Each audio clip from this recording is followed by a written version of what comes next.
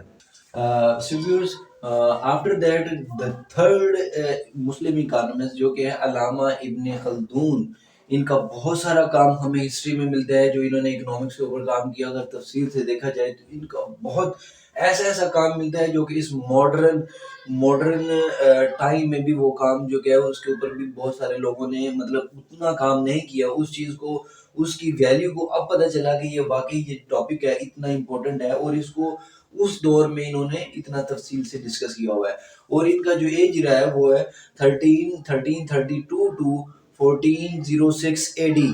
اگر عیسوی کیلنڈر کے ساتھ دیکھا جائے تو یہ 1332 میں پیدا ہوئے اور 1406 میں اللہ کو پیارے ہو گئے. اور انہوں نے اکنامکس کے اوپر کام کیا، وہ یہ کہ ویلیوز کسی چیز کی کتنی ویلیو ہونی چاہیے.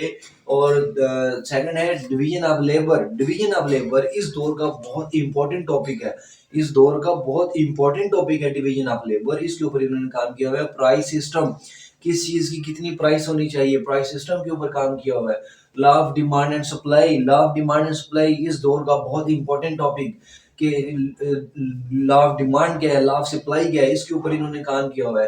کنزمپشن کے اوپر کام کیا ہوا ہے. کنزمپشن کسی بھی چیز کو کنزیوم کرنے کا بیسٹ وے، کنزیوم کرنے کے بیسٹ طریقے، کنزمپشن کے اوپر ان کا کام ملے گا. منی اینڈ اٹس کریکٹرسٹکس، انہوں نے منی کے اوپر کام کیا ہوا ہے، زر کے اوپر کام کیا اور اس کی آگے خصوصیات کے اوپر کام کیا ہوا ہے. پبلک فائنانس جو ایک پبلک ہے یا ایک گورنمنٹ ہے یا ایک اسٹیٹ ہے، وہ کس طرح اپنی انکم جنریٹ کرتی ہے اور آگے اس کو کس طرح خرچ کرتی ہے، تو کہتے ہیں پبلک فائنانس. انہوں نے پبلک فائنانس کے اوپر کام کیا ہوا ہے. ٹریڈ سائیکل کے اوپر کام کیا ہے کہ دوسرے کنٹریز کے ساتھ، دوسرے اسٹیٹ کے ساتھ لین دین کس طرح کرنا ہے، یا ایک ہی کنٹری میں ٹریڈ لین دین کے کیا طریقہ کار ہو گئے. ٹریڈ سائیکل کے اوپر کام کیا ہوا ہے. ٹیکسیشن ریٹ، ٹیکسیشن ریٹ کہتے ہیں ٹیکس کی شرح کو، اور انہوں نے ٹیکسیشن ریٹ کے اوپر کام کیا ہوا ہے کہ کس ریٹ سے ٹیکس ہونے چاہیے. اچھا، اکنامک بینیفٹس کے اوپر کام کیا ہوا ہے انہوں نے. اگر دیکھا جائے تو اس دور کے یہ بہت بڑے اکانومسٹ کہلائے، حالانکہ ان کی ہسٹری میں ان کا کوئی نام و نشان نہیں ہے. دیکھنے میں ابھی صرف ملتے ہیں ایڈم اسمتھ، مارشل، روبنز، مطلب جو ہمارے ویسٹ کے جو اکانومسٹ ہیں. اگر دیکھا جائے تو انہی کی ہسٹری موجود ہے اکنامکس میں، اور ان کی ہسٹری موجود نہیں، حالانکہ انہوں نے بہت سارا کام کیا ہے اکنامکس کے اوپر. اینڈ ویورز، جو فورتھ میں آتے ہیں اسلامک اکانومسٹ امام ابن تیمیہ، انہوں نے بھی اکنامکس کے اوپر کام کیا ہے. جیسے کہ پرائس آف ایکویلنٹ پرائس، مساوی پرائس کے اوپر انہوں نے کام کیا. منوپلی کے اوپر کام کیا. منوپلی اس دور کا بہترین اینڈ امپورٹنٹ ٹاپک ہے. انہوں نے اس دور میں بھی اس کے اوپر کام کیا ہوا ہے، حالانکہ ہسٹری میں ان کا کوئی نام نشان نہیں ملتا. پانچویں نمبر پہ ہیں شاہ ولی اللہ دہلوی. 1702 سے 1763 میں ان کا جو ایج رہا ہے اے ڈی کرسچن کیلنڈر کے ساتھ. اور انہوں نے بھی اکنامکس کے اوپر کام کیا ہوا ہے. اباؤٹ پروفٹ آف گڈس سے جو ہم پروفٹ کماتے ہیں ان کے اوپر کام کیا ہوا ہے. About Islamic government, Islamic government کے اوپر ان کا بہت سارا کام ملے گا ہمیں کہ انہوں نے اسلامک گورنمنٹ کس طرح کی ہونی چاہیے، ان کے کیا اندرونی معاملات کس طرح کے ہونے چاہیے، اسلامک گورنمنٹ کس طرح وجود میں آنی چاہیے اور کیا معاملات اس کے ہونے چاہیے. انہوں نے بہت گہرائی سے ڈسکس کیا ہوا ہے. اور یہ ہے چھٹے اکانومسٹ جو کہ نصیر الدین توسی ہے، اور ان کا جو ایج رہا ہے 1201 سے لے کے 1274 ان کا جو ایج رہا ہے اے ڈی. اچھا، انہوں نے بھی اکنامکس کے اوپر بہت سارا کام کیا، اور ان کے ٹاپک بہت مین ٹاپک ہیں اکنامکس کے، جیسے کہ انکم کے اوپر ان کا کام ملے گا.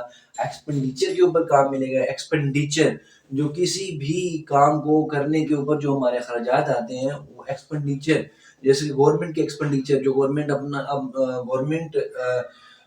اپنے معاملات کو چلاتی ہے، پبلک فائنانس کرتی ہے، اس کے جو ایکسپینڈیچر ہوتے ہیں وہ. اینڈ سیونگ اینڈ لاسز کے اوپر ان کا کام ملے گا. یہ کیونکہ یہ سیونگ اینڈ لاسز جو ہیں اس دور کے یہ بہت امپورٹنٹ ٹاپکس ہیں. اینڈ ڈویژن آف لیبر، انہوں نے بھی ڈویژن آف لیبر کے اوپر کام کیا. ٹیکسیشن کے اوپر کام کیا. اس دور کے امپورٹنٹ اینڈ بہت ضروری جو ٹاپک ہیں ٹیکسیشن. کیونکہ ٹیکس کے اوپر ہمیں ماڈرن اکانومسٹ جو کہ کام کرتے ہوئے ملیں گے، انہوں نے بھی اس دور میں بھی انہوں نے ٹیکسیشن کے اوپر کام کیا ہے. سو ویورز، آج کا ہمارا لیکچر ختم ہوا. اگر آپ کو ہمارا لیکچر پسند آیا ہو تو پلیز اسے لائک کریں اور شیئر کریں، اور ہاں، میرے چینل کو سبسکرائب کرنا نہ بھولیے گا. ملتے ہیں اگلی ویڈیو میں، تب تک کے لیے اللہ حافظ.